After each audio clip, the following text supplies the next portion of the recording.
नमस्कार, के news India की खास पेशकश बात मुलाकात में आप सभी का स्वागत है। आज हमारी खास पेशकश में हमारे साथ मौजूद हैं उत्तराखंड के नेता प्रतिपक्ष प्रीतम सिंह जी। आप कांग्रेस के पूर्व अध्यक्ष भी रह चुके हैं, इसके अलावा आप चकराता की कॉन्स्टिट्यूंसी को आप रिप्रेजेंट करते हैं। सर, के न्यूज इंडिया में बातचीत के लिए आपका बहुत धन्यवाद। जी धन्यवाद।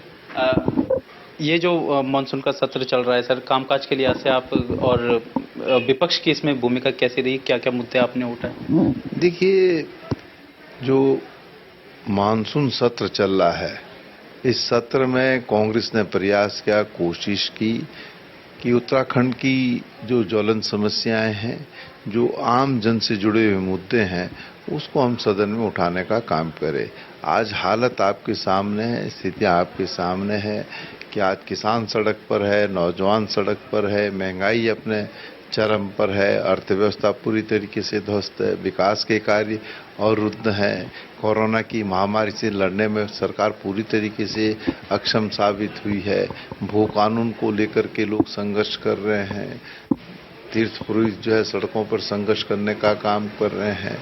आज आपके सामने है कि पारदर्शी और भ्रष्टाचार मुक्त सरकार देंगे तो लोकायुक्त का कहीं अता पता नहीं है। हरिद्वार कोरोना टेस्टिंग में जो भ्रष्टाचार हुआ है वो आपके सामने है। विषय एक नहीं है, बहुत सारे विषय हैं। उन तमाम विषयों को और अन्य विषय भी जो है कांग्रेस ने प्रमुखता के साथ सदन में उठाने का काम किया है और सरकार किसी भी प्रश्न का सही तरीके से जवाब नहीं दे पाई। आपको लगता है सर, सत्ता पक्ष के जो विधायक के मंत्री हैं कुछ तैयारी के साथ नहीं आ रहे? देखिए, ये बात इससे स्पष्ट परिलक्षित होती है कि हाउस की जो प्रोसीडिंग है उसको लाइव टेलीकास्ट करने की व्यवस्था की गई, लेकिन जैसे ही मंत्री जो है सवालों के घेरे में आते हैं या कोई असहज स्थिति जो है सरकार की सदन के अंदर होती है तो आपने देखा होगा कि जो लाइव टेलीकास्ट है वो बंद हो जाता है। कोई जवाब जो है सरकार संतोषजनक तरीके से नहीं दे पाई और हमने हर प्रश्न पर जो है सरकार को घेरने का काम किया। सत्ता पक्ष जो समझ रहा था कि जो कांग्रेस की संख्या है वो मात्र 10 है तो शायद संभवतः हम 10 को जो है सदन के अंदर घेरने का काम करेंगे, लेकिन 10 ने जो है सरकार के दम निकालने का काम किया। इस सत्र में कुछ कई चीजें खास भी थी। बतौर मुख्यमंत्री पुष्कर सिंह धामी का ये पहला सत्र था। आपको एक नई जिम्मेदारी दी गई थी पार्टी की तरफ से। बतौर नेता प्रतिपक्ष क्या चैलेंजिंग था या सामान्य था? नहीं, देखिए, विधायक के रूप में सदन में 5वीं बार आने का अवसर मिला। मैं सत्ता पक्ष के सदस्य के रूप में भी सदन में मौजूद रहा, विपक्ष के सदस्य के रूप में भी मौजूद रहा। नेता प्रतिपक्ष के साथ जो है कार्य करने का अवसर मिला, लेकिन इंदिरा हृदय जी का असमय निधन होने की वजह से राष्ट्रीय नेतृत्व ने मुझे नेता प्रतिपक्ष की जिम्मेदारी सौंपी। हमने कोशिश की, हमने प्रयास किया कि पूरी ईमानदारी और निष्ठा के साथ अपनी जिम्मेदारी का निर्वहन करें और सदन के अंदर हम कह सकते हैं कि हमने सरकार को घेरने का काम। आप खुश हैं फिलहाल जो इस सत्र में 5 से 6 दिन जो चला, आपने जिस तरीके से मुद्दे उठाए वो सभी कोशिश करी आप? देखिए, प्रीतम सिंह के खुश होने से बात नहीं बनती है। आपने स्वयं देखा उसको। क्या आपको लगता है कि मैंने जो मुझे जिम्मेदारी दी उसका निर्वहन सही तरीके से किया है? उत्तराखंड के आम जन क्या समझते हैं, उन्होंने भी देखा इस बात को कि क्या मैंने अपनी जिम्मेदारी का निर्वहन सही तरीके से किया या नहीं किया। जहां तक मेरा प्रश्न है, स्वाभाविक बात है, नेता प्रतिपक्ष की जिम्मेदारी मुझे दी है तो मैं तो संतुष्ट होऊंगा, लेकिन आम जन भी तो संतुष्ट होना चाहिए। आपने कोशिश तो करी, चाहे वो किसानों की बात हो, चाहे वो युवा की बात हो, बेरोजगारी की बात हो, महंगाई की बात हो, तमाम मुद्दे पे आपने सरकार को घेरने की कोशिश करी है। आज आपने किसानों के मुद्दे पे आज विशेषकर आप ट्रैक्टर के साथ आए थे, गन्ना हाथ में लेकर के आए थे, क्या वजह थी? नहीं, देखिए, सीधी सीधी बात थी। सत्ता में बैठे हुए लोगों ने किसानों से वादा किया था कि अगर किसान डबल इंजन की सरकार बनाने में सहयोग करेंगे तो सरकार में आते ही हम किसानों का ऋण माफ कर देंगे। लेकिन हुआ इसके उलट, किसानों का ऋण माफ नहीं हुआ, बल्कि किसानों के हितों के विपरीत 3 काले कानून केंद्र की सरकार ने किसानों पर थोपने का काम किया, जिसका किसान आज भी दिल्ली की सीमाओं पर पुरजोर विरोध करने का काम कर रहे हैं।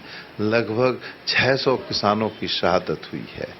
तो किसान तो त्रस्त है, ना उनकी आय दुगनी हो रही है, जो वादा किया था कि 2022 तक आय दुगनी करेंगे। किसान की स्थिति बद से बदतर होती जा रही है। ये उत्तराखंड राज्य जिसको हम देवभूमि कहते हैं, यहाँ एक नहीं लगभग 19 किसानों ने आत्महत्या की है। तो इससे गंभीर विषय दूसरा क्या हो सकता है। इसलिए आज हमने किसानों की लड़ाई को पहले सड़क के माध्यम से जो है लड़ने का काम किया, उसके बाद सदन के अंदर जो है हमने कार्य स्थगन के माध्यम से सरकार को घेरने का काम किया। लेकिन जब हम मुख्यमंत्री से पूछते हैं, बीजेपी के नेताओं से पूछते हैं, कई मंत्रियों से पूछते हैं, तो वो कहते हैं कि किसानों की सबसे अच्छी हितैषी जो है वो बीजेपी की सरकार है। आपके जो कांग्रेस, उत्तराखंड कांग्रेस की विशेषकर बात करते हैं, तो वहाँ पे क्या है कि नेताओं को अपना चेहरा चमकाने की कोशिश की जा रही कि मैं एक लीडर, सुप्रीम लीडर बनना चाह रहे हैं। तो ऐसी दिक्कत है क्या सर? देखिए, अब अगर सत्ता में बैठे हुए लोग ये कहते हैं कि किसानों की हितैषी जो है सरकार है, तो भाई अपने हाथ से अपनी पीठ थपथपा लीजिए। लेकिन क्या वजह है, क्या कारण है कि आज भी दिल्ली की सीमाओं पर जो है किसान जो 3 काले कानून है उसका विरोध कर रहे हैं? सरकार बताए ना। चलिए, कांग्रेस तो जो हो सकता है प्रतिशोध की भावना से या विपक्ष में होने के नाते विरोध कर रही है, लेकिन किसान क्यों विरोध कर रहा है? हालत ये है, सरकार एक ओर कहती है हम किसानों से वार्ता के लिए तैयार हैं, वहीं दूसरी ओर इस बात को भी कहती है कि वार्ता तो हम करेंगे लेकिन जो 3 काले कानून है वो वापस नहीं होंगे। तो किस बात की वार्ता, कैसी वार्ता? ये कमोबेश स्थिति जो है राज्य के अंदर भाजपा के लोगों की है। एक जुमलेबाज दिल्ली में बैठा हुआ है, बाकी रहस्य जो है यहाँ उत्तराखंड में भी विद्यमान है, वो जुमलेबाजी करते हैं। इसके सिवाय कृषि कानून को लेकर के तमाम जो किसान हैं वो आंदोलन कर रहे हैं। आपने देखा अभी प्रेस कॉन्फ्रेंस में कि मीनाक्षी लेखी जी, जो कि बीजेपी की इतनी बड़ी सांसद है, किस तरीके से किसानों को कह रही थी। देखिए, किसान इस देश का अन्नदाता है। किसान जब खेत में हल चलाता है, किसान जब खेत में ट्रैक्टर चलाता है, तब हमको 2 वक्त का जो है भोजन मिलता है। लेकिन भाजपा के नेताओं द्वारा लगातार किसानों का तिरस्कार किया जा रहा है और किसानों के परिप्रेक्ष्य में अशोभनीय टिप्पणियां की जा रही हैं, जो मैं समझता हूं कि कदापि उचित नहीं है।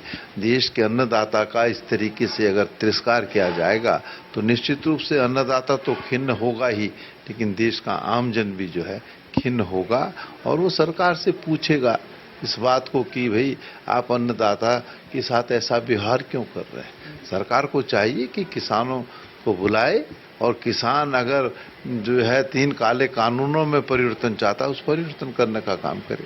आपने आज भी सदन में ये मुद्दा उठाया, गन्ना किसानों का मुद्दा था, किसानों का मुद्दा था। वर्तमान परिस्थिति क्या है, एक्चुअल परिस्थिति क्या है सर गन्ना किसानों की विशेषकर?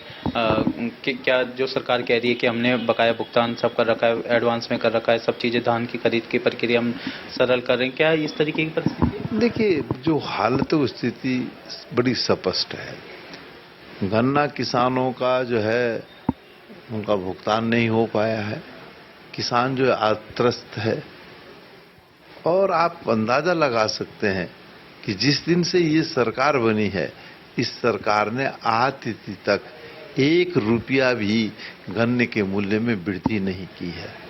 तो ये हालत इस सरकार की, ये स्थिति इस सरकार की है। और सदन के अंदर आपने स्वयं देखा होगा कि जो सरकार है वो इन तमाम बातों का कोई जवाब नहीं दे पाई।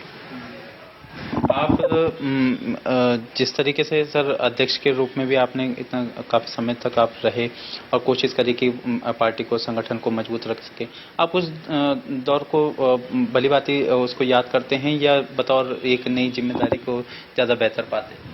नहीं, देखिए, 2017 में कांग्रेस जो है प्रदेश के अंदर बुरी तरीके से परास्त हुई। हमारी संख्या मात्र 11 रह गई। उन विषम परिस्थितियों में राहुल गांधी जी ने मुझे प्रदेश अध्यक्ष की जिम्मेदारी सौंपी। मेरा दायित्व बनता था, कर्तव्य बनता था कि मैं राज्य के अंदर कांग्रेस को मजबूत करने का काम करूं। मैं उत्तराखंड राज्य के अंदर राहुल गांधी और सोनिया गांधी की कांग्रेस स्थापित करने का काम करूं। मैंने इस दिशा में काम किया और हम काफी हद तक कामयाब भी रहे। मैं कह सकता हूं कि आज कांग्रेस जो है उत्तराखंड राज्य के अंदर भारतीय जनता पार्टी को हर विधानसभा में चुनौती देने की स्थिति में है। और मैं कह सकता हूं कि जो आज उत्तराखंड के लोगों की भावनाएं हैं वो निश्चित रूप से कांग्रेस के साथ है। लोग जो है भाजपा और सरकार के चाल चरित्र चेहरे को पहचान चुके हैं। वो बड़ी बेसब्री से 2022 का इंतजार कर रहे हैं। तो अध्यक्ष के रूप में जो जिम्मेदारी बनी उसका निर्वहन करा और अध्यक्ष के बाद मुझे नेता प्रतिपक्ष की जिम्मेदारी मेरे राष्ट्रीय नेतृत्व सोनिया गांधी जी और राहुल गांधी जी ने सौंपी है। इसका भी मैं पूरी ईमानदारी के साथ, पूरी निष्ठा के साथ निर्वहन करने का काम करूंगा। 22 का माहौल कुछ लग रहा है सबकी, क्या परिस्थिति किस तरीके से दिख रही है? देखिए 22 में तो बड़ा स्पष्ट है कि 22 में भाजपा जा रही है, कांग्रेस आ रही है, इसमें कोई संशय, कोई दो राय नहीं है और हम पूरी मजबूती के साथ आ रहे हैं। इस सरकार से हर वर्ग जो है त्रस्त है, आम जन त्रस्त है। आज देख लीजिए, आज की तारीख में तमाम कर्मचारी संगठन, तमाम जो लोग हैं वो सड़कों पर संघर्ष करने का काम कर रहे हैं। सरकार को जो है ये बताने का काम कर रहे हैं कि सरकार ने जो कहा था उसके विपरीत जो है आचरण क्या है, इसलिए लोग जो है विरोध कर रहे हैं। और जब लोग विरोध करते हैं तो स्वाभाविक बात है कि हम आ रहे हैं। कोई कितनी सीटें आप लाने जा रहे हो? कुछ इंटरनल सर्वे कर रहे हैं? देखिए, इस इंटरनल सर्वे भी होगा, वो अपनी जगह, सर्वे अपनी जगह होते रहेंगे, लेकिन मैं कह सकता हूं कि कांग्रेस बड़े लंबे मार्जिन से इस प्रदेश के अंदर आ रही है। मैं कहना चाहता हूं कि क्या कभी 2017 में भारतीय जनता पार्टी ने सोचा था कि उसको जो है इतना बड़ा लंबा मैंडेट मिल पाएगा? कमोबेश यही स्थिति जो है 2022 में होने जा रही है। कांग्रेस की भाजपा ने तो इस बार की टैगलाइन भी रखी है कि 60+ का नारा रखा है, इसके अलावा युवा मुख्यमंत्री का नारा रखा है, और आप कह रहे हैं कि पूर्ण बहुमत के साथ कांग्रेस पार्टी। देखिए, भाजपा ने कहां पर जो है टारगेट फिक्स नहीं किया? सब जगह, हर जगह किया। तो क्या झारखंड में टारगेट अचीव किया? क्या छत्तीसगढ़ में टारगेट अचीव किया? क्या राजस्थान, मध्य प्रदेश में टारगेट अचीव किया? क्या महाराष्ट्र के अंदर टारगेट अचीव किया? क्या कर्नाटक के अंदर टारगेट अचीव किया? क्या गोवा के अंदर टारगेट अचीव किया? जिन राज्यों में इन्होंने सरकार बनाई उसे भी तोड़ फोड़ करके बनाई है। बाकी जो टारगेट था उस टारगेट से नीचे जो है हर राज्य में रहे हैं। तो ये टारगेट तो मैंने कहा ना, जुमलेबाजी कर लो, कैसे कुछ भी कह लीजिए। अब कह देंगे पिछली बार 57 का, 60 के बाद तो उन्होंने कहा नाई बाल की तुमने सामने आएंगे तो पता चल जाएगा भाजपा को। जब 2022 के चुनाव के परिणाम आएंगे तब उसे पता चलेगा कि ये क्या है। कहीं ऐसा ना हो जाए कि ये रिवर्स हो जाए, एकदम इसके उलट हो जाए, कोई बड़ी बात नहीं है।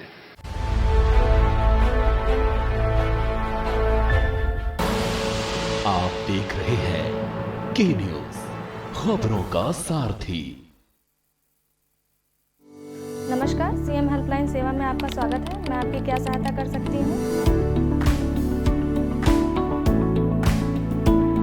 माननीय प्रधानमंत्री श्री नरेंद्र मोदी जी के मार्गदर्शन में योगी सरकार के नेतृत्व में नागरिकों की सहायता एवं सुरक्षा के लिए प्रदेश में विभिन्न हेल्पलाइन संचालित की जा रही हैं। कोविड संक्रमण या पोस्ट कोविड उपचार संबंधित चिकित्सकीय सलाह के लिए 1800-180-5145 पर संपर्क करें। एम्बुलेंस सेवा के लिए कॉल करें 108। गर्भवती महिलाओं एवं नवजात बच्चों को मेडिकल इमरजेंसी में एम्बुलेंस के लिए 102 पर संपर्क करें। मैम, मैं रेणुका बोल रही हूँ। एक लड़का एसिड लेके मेरा पीछा कर रहा है। आप परेशान मत होइए, आपको तुरंत सहायता पहुँच रही है। महिला सुरक्षा से संबंधित किसी परेशानी के समाधान के लिए 1090 पर संपर्क करें। आपातकालीन सेवाओं के लिए 112 पर कॉल करें। सीनियर सिटीजन सहायता के लिए एल्डर हेल्पलाइन 14567 पर कॉल करें। कोई कारणवश किसी भी हेल्पलाइन से सहायता मिलने में कठिनाई होती है या सरकारी कार्यालयों से संबंधित कोई शिकायत है तो मुख्यमंत्री हेल्पलाइन नंबर 1076 पर कॉल करें। सबके साथ खड़ी है सरकार। खुदी को आजमाया है तो ये अंदाज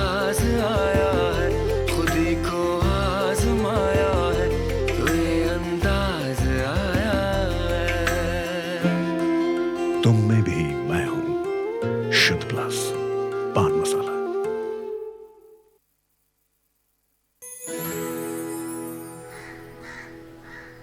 अब हारने के लिए तैयार हो जा चुटकी। ये देख क्वीन मेरी। भाभी देखो ना भैया। अरे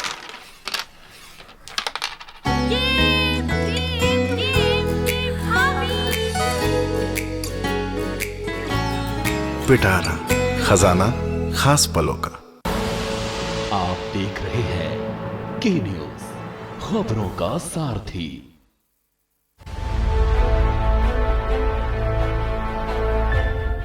अक्सर उत्तराखंड में चर्चाएं रहती है कि तमाम जो अधिकारी हैं, माननीय नेतागण हैं, वो अपनी संपत्ति का ब्यौरा दें। आपने खुद इस बात को कहा कि आप खुद ये चाहते हैं कि उत्तराखंड में अब तक जितने भी ये माननीय हुए हैं और उन सभी की संपत्तियों की जांच की जाए। आप उस बात में अभी भी स्टैंड? वैसे तो सभी जो हमारे चाहे विधायक साथी हों, चाहे पक्ष हो विपक्ष हो, चाहे मंत्रीगण हो, सभी जो है अपनी संपत्ति का ब्यौरा देते हैं और चुनाव के दरमियान भी हम अपनी संपत्ति का ब्यौरा देने का काम करते हैं। और मैं तो इस बात का पक्षधर हूँ। बहुत हम एक दूसरे पर आरोप प्रत्यारोप लगाते हैं, मैं इसका पक्षधर नहीं। हम एक दूसरे पर कीचड़ उछालने का, भ्रष्टाचार या आरोप लगाने का जो काम करते हैं, ये कदापि उचित नहीं है। आरोप तब लगना चाहिए जब उसमें कोई सत्यता हो। किसी के चरित्र हनन करने में 1 मिनट नहीं लगता है, लेकिन वो चरित्र को बनाने में पूरे जीवन की कमाई उसकी होती है। और एक जो एकदम साफ कहे तो साफ रहता है। तो मैं इसका पक्षधर नहीं हूँ। मैं कभी पर किसी पर भी जो है बेवजह भ्रष्टाचार का ना तो मैंने अपने राजनीतिक जीवन में आरोप लगाया और ना ही मैं आगे लगाऊंगा। कोई सत्यता होगी तब उस परिप्रेक्ष्य में हम अपनी बात जरूर कहेंगे। हाँ, जब आरोप लगते हैं तो हम आहत होकर कहते हैं कि भाई हमारा राजनीतिक जीवन है, सार्वजनिक जीवन है, जिसे हर व्यक्ति देख सकता है। और अगर हमने कोई गलत कृत्य किया है तो उसके लिए तो एक ही तो रास्ता होता है कि जब हमने राजनीति में प्रवेश किया तब हमारे पास क्या था और आज हमारे पास क्या है, उसकी जांच हो जाए, सब चीजें साफ हो जाएगी। तो इस तरीके से किसी पर जो है बेवजह मिथ्या आरोप लगाना मैं कदापि उचित नहीं समझता। जांच आपसे शुरू होगी तो आप नहीं, मैं उचित नहीं समझता हूँ। और आप देख लीजिए 21 वर्षों से हम लगातार एक दूसरे पर आरोप प्रत्यारोप लगाने का काम कर रहे हैं, लेकिन परिणाम शून्य है। देखिए, जहां तक मेरा प्रश्न है, मेरे पे कोई अगर आरोप लगाएगा तो मैं जांच के लिए अपने आप को प्रस्तुत करूंगा। मैं कहूंगा भाई जांच कर लीजिए, अगर आपको लगता है प्रीतम सिंह ने भ्रष्टाचार किया है तो भाई फिर हमें जेल भेज दीजिए। श्री गणेश करना है तो आप नहीं, मैं तैयार हूँ अगर करना चाहे तो। देखिए, हरिद्वार में आपने देखा कि महाकुंभ के दौरान जांच में इतना बड़ा घोटाला हो रहा है, 2 अधिकारियों को पर गाज गिरी है। क्या ये पूरा है या कैसे देख रहे हैं? देखिए, हरिद्वार में महाकुंभ में कोरोना टेस्टिंग में व्यापक स्तर पर अनियमितताएं हुई है। जो लोग कोरोना टेस्टिंग के लिए एलिजिबल नहीं थे, उन लोगों को भी जो है आपने ये कार्य जो है देने का काम किया। तो स्वाभाविक बात है, जब फर्जी कोरोना टेस्टिंग हुई, वो चीजें उभर कर के सामने आई, तो इसमें 2 बातें हुई है। एक तो कि इस फर्जी जो कोरोना टेस्टिंग हुई, उससे बड़े व्यापक स्तर पर जो पूरे देश के अंदर जो कोरोना की महामारी फैली। दूसरा जो है, कई परिजनों ने अपने परिजनों को भी खोया है। ये बहुत बड़ा एक पहलू है। दूसरा पहलू है कि इसमें अगर अनियमितता हुई है तो निश्चित रूप से ये 2 छोटे अधिकारियों को निलंबित करके इतिश्री कर देना कदापि उचित नहीं है। हम तो सरकार से कहते हैं कि वो इसकी सीबीआई जांच कराए ताकि सारी स्थिति सामने आ सके कि क्या हुआ, कैसे हुआ, कौन उसके लिए दोषी है, ताकि उसके अनुसार जो कार्रवाई हो सके। अब ये सिर्फ इतिश्री कर देने से बात बनने वाली नहीं है। सरकार तो कर रही है वैसे, करप्शन पर जीरो टॉलरेंस का भी नारा चल ही रहा है और कोशिश भी कर ही रही है। अच्छा, एक अध्यक्ष जी, आपने जगह जगह जा रहे हैं आप, अभी उत्तरकाशी के भ्रमण में थे आप, अपने क्षेत्र में जा रहे हैं, यहाँ सब जनता की किस तरीके की परेशानी आ रही है? क्या मुद्दे, वो बड़े बड़े मुद्दे हैं आपके पास जिसको लेकर के आप 22 में भी जाने वाले हैं, और जनता किस तरीके की समस्याओं को फेस कर रही है? देखिए, पहले जो आपने कहा कि सरकार की भ्रष्टाचार पर जीरो टॉलरेंस है, ये मैं कहना चाहता हूं कि जब पहले मुख्यमंत्री जी ने शपथ ली थी तो उन्होंने शपथ के बाद जब पहली प्रेस कॉन्फ्रेंस संबोधित की तो उन्होंने कहा कि भ्रष्टाचार पर जीरो टॉलरेंस है, 100 दिन के अंदर हम लोकायुक्त लाएंगे। लेकिन जीरो टॉलरेंस दिखाई नहीं दे रही है, लोकायुक्त का कहीं अता पता नहीं है। सरकार लोकायुक्त को लाने में पूरी तरीके से जो है पूरे तरीके से जो है विफल साबित हुई। आपने कहा कि लोकायुक्त समिति के पास है, कोई लोकायुक्त जो है प्रवर समिति के पास नहीं है। ये संसदीय इतिहास की ऐसी घटना है कि सरकार ने लोकायुक्त बिल का मसौदा सदन के अंदर लाया और हम विपक्ष में 11 विधायक थे, हमने एक स्वर से कहा कि जिस स्वरूप में भी सरकार ने जो है लोकायुक्त का प्रकरण जो है या लोकायुक्त बिल सदन में लाया है, हम उसको पारित करने के लिए तैयार हैं। लेकिन हमारे तैयार होने के बावजूद भी सत्ता पक्ष के लोग स्वयं जो है, संसदीय कार्य मंत्री जो है, इसको प्रवर समिति को समझने का काम करते हैं। प्रवर समिति की बैठकें हो चुकी हैं, प्रवर समिति ने वापस जो है इसको भेज दिया है, लेकिन अभी तक लोकायुक्त न होने की वजह से स्थिति बहुत खराब है। हम तो कहते हैं कि लोकायुक्त होना चाहिए, और अगर लोगों को कोई शिकायत रहेगी, लोगों को कोई अगर माना किसी से कोई भ्रष्टाचार की बात है, तो वो व्यक्ति जो है सीधे सीधे जो है लोकायुक्त के पास जा सकता है। लेकिन सर, ये चिंता तो तब ज़्यादा होती है ना जब आप विपक्ष में हो जाते हैं, जब सत्ता में रहते हैं तब ये चीज़ें, चिंताएं इतनी दिखती नहीं है। नहीं, ठीक कहा आपने कि भाई हम जो है जब विपक्ष में हों तो बड़े जोर शोर से हम भ्रष्टाचार की बात करें और सरकार में चले जाएं तो उस पर मौन रहें, तो ये कदापि उचित नहीं है। हम उत्तराखंड के लोगों को आश्वस्त कर सकते हैं, हम भरोसा दिला सकते हैं कि 2022 में जो हमारी सरकार होगी वो सरकार पारदर्शी होगी और भ्रष्टाचार मुक्त सरकार होगी। क्या आप के न्यूज़ के माध्यम से 5 ऐसी बातें गिना सकते हैं अध्यक्ष जी कि अगर कांग्रेस की सरकार पूर्ण बहुमत के साथ सत्ता में आई तो आप वो 5 चीजें, तमाम चीजें जो है वो पूरी कर पाएंगे? नहीं, देखिए, सबसे आवश्यक है कि हम प्रदेश के अंदर जो है भ्रष्टाचार मुक्त सरकार देने का काम करें। जब सरकार भ्रष्टाचार मुक्त होगी तो बहुत सारी चीजें स्वतः ही जो है वो जो है पूरी होने लगेगी। और बात आपने कहा, आज बेरोजगारी बहुत बड़ा इशू है, किसानों का इशू बहुत बड़ा है, ये बहुत सारे इश्यूज हैं जिन इश्यूज पर जो है हम तमाम चीजों को मद्देनजर रखते हुए कार्य करेंगे। महंगाई एक बड़ा मुद्दा है सर, और आपने सदन में भी इसको बड़ी प्रमुखता के साथ उठाया है। जब भी आप सदन में उठाते हैं तो फिर राजस्थान की बात आ जाती है, किसी और राज्य की बात आ जाती है जहाँ पे कांग्रेस की सरकार है, तो तब वहाँ पे जब टैक्सों का देखते हैं तो वहाँ पे की कमी आ जाती है। तो ये जो परिस्थितियाँ हैं सर, क्योंकि 13 में भी आपने देखा कि बहुत ही महंगाई की मार, अब की बार मोदी सरकार ये नारा दिया, जनता ने भरोसा भी करा, इतना मैंडेट भी दिया, और फिर उसके बाद फिर आप महंगाई देख रहे हैं आप किस तरीके से। बड़ी दुर्भाग्यपूर्ण स्थिति है कि जब हम महंगाई के इशू को सदन के अंदर उठाते हैं तो सत्ता पक्ष के लोग ये कह करके कि राजस्थान में ये है, मध्य प्रदेश में ये है, पंजाब में ये है, लेकिन मैं सत्ता में बैठे हुए लोगों से कहना चाहता हूं कि आप ही ने तो वादा किया था कि बहुत हुई महंगाई की मार, अब की बार भाजपा सरकार। लोगों ने विश्वास किया आपके नारे पर, आपको सत्ता सौंपी है, तो आपका दायित्व बनता है कि आप महंगाई कम करें। तो मैं आज आपके माध्यम से सरकार में बैठे लोगों से पूछना चाहता हूं, क्या उन्हें आज महंगाई नजर नहीं आ रही है? क्या उन्हें इस बात का एहसास नहीं हो रहा है कि प्रदेश के अंदर जो हालात हैं वो बद से बदतर है? 100 के पास पेट्रोल चलेगी, लोग जो है महंगाई से आहत हैं, पेट्रोल डीजल के दाम आसमान छू रहे हैं, गैस के दाम आसमान छू रहे हैं, आम चीजें जो है वो गरीब आदमी की पहुंच से बाहर है।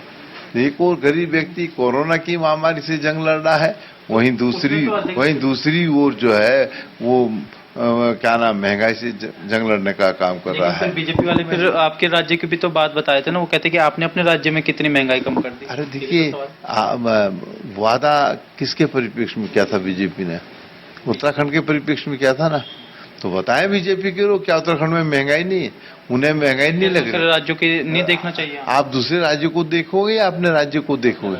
तो फिर अपने राज्य को देख के बात करिए ना। क्या उत्तराखंड राज्य में महंगाई नहीं है? क्या पेट्रोल यहाँ सस्ता मिल रहा है? क्या डीजल यहाँ सस्ता मिल रहा है? क्या यहाँ चीनी सस्ती मिल रही है? तो ये हालत है, स्थिति बद से बदतर है।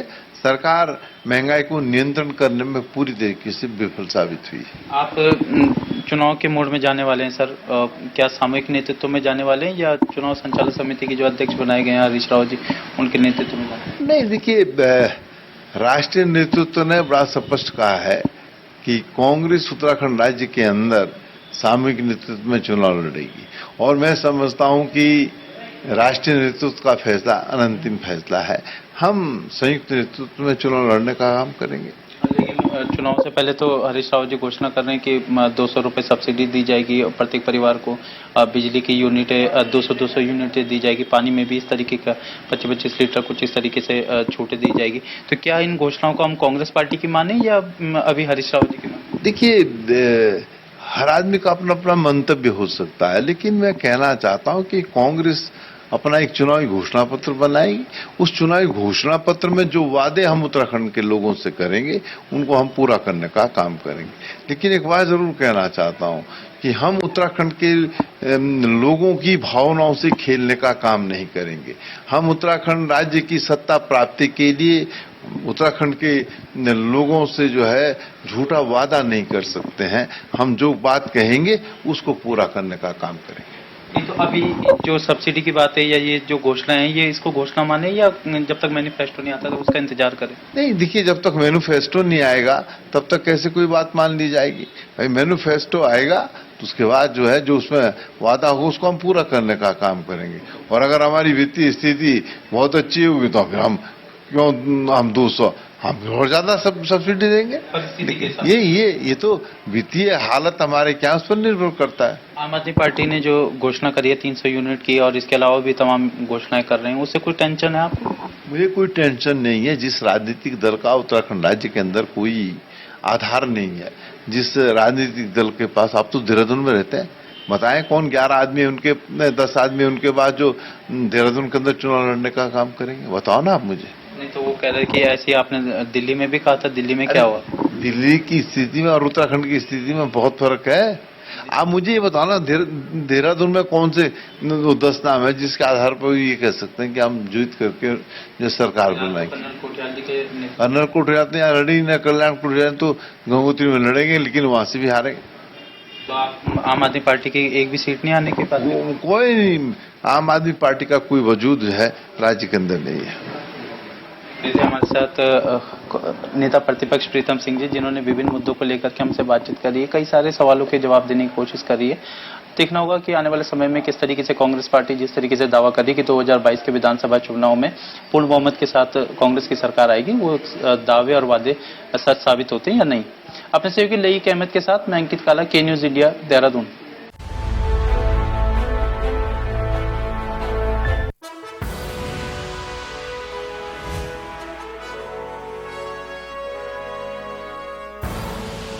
आप देख रहे हैं के न्यूज, खबरों का सारथी।